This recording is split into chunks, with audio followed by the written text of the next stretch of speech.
Ravi de vous retrouver, mesdames et messieurs, dans ce fait du jour de ce jeudi sur Iwachu Web TV.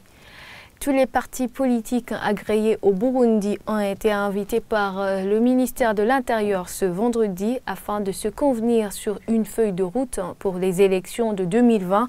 Certains représentants des partis politiques saluent cette initiative, même si d'autres acteurs politiques burundais parlent d'un agenda caché du ministère de l'Intérieur et d'un sabotage du dialogue inter-burundais d'Arusha. Ce n'est pas l'avis du président du parti UPRONA, Abel Gashatsi. Il se réjouit de l'organisation de cette réunion. Selon lui, cette rencontre des représentants des partis politiques agréés va aider la classe politique burundaise à bien analyser la situation prévalant au Burundi lors du prochain round des pourparlers inter-burundais d'Arusha. Il appelle les politiciens en exil à rentrer. D'après lui, la situation du pays s'est améliorée. Je vous propose de suivre Abel Gashatsi, président du parti UPRONA. Quand les politiciens burundais quittent le pays après avoir quand même s'entendre sur quelque chose, je pense que ça va permettre ceux qui se trouveront à l'extérieur de bien analyser la situation politique du Burundi et surtout préparer une feuille de route et s'entendre sur le code, entamer les préparatifs sur le code électoral, la loi communale et autres. Il y a aussi la question de la CENI qui sera mise sur la table de discussion. Je pense que l'important c'est de commencer et dans son cas, je pense que dans l'avenir, rien ne peut empêcher que le processus du dialogue au Burundi peut continuer. Le message que je peux lancer à nos confrères se trouvant à l'extérieur du pays, c'est de rentrer au pays. Maintenant, le Burundi est calme et surtout, j'invite les autorités burundaises de faire tout pour que nos confrères se trouvant en exil à l'étranger puissent rentrer et partager et travailler ensemble avec les autres Burundais dans les préparatifs des élections de 2020.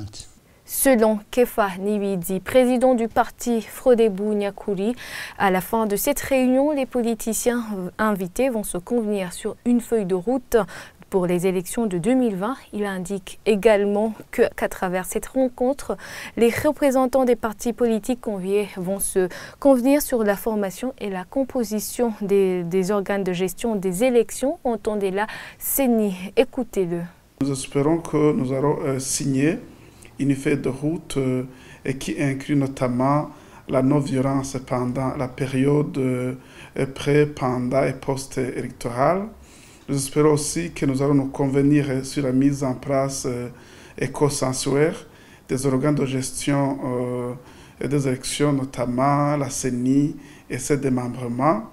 Mais aussi, il faudrait que la classe politique se convienne sur un communiqué unique invitant la population burundaise qui se trouve en situation de réfugiés à l'étranger, y compris les hommes politiques, pour qu'ils puissent regagner leur bercail. À côté de cette classe politique invitée à Kayanza, il y en a d'autres qui ont été invités mais qui ont opté de boycotter cette rencontre. Ils ont même sorti un communiqué. D'après Evariste Ngaimenda, un de ces acteurs, ils ne participeront pas à cette réunion. Ils estiment qu'en organisant ces consultations de Kayanza, le ministère de l'Intérieur n'a d'autre intention que de court-circuiter le dialogue inter-burundais. Je propose de suivre Evariste Ngaimenda.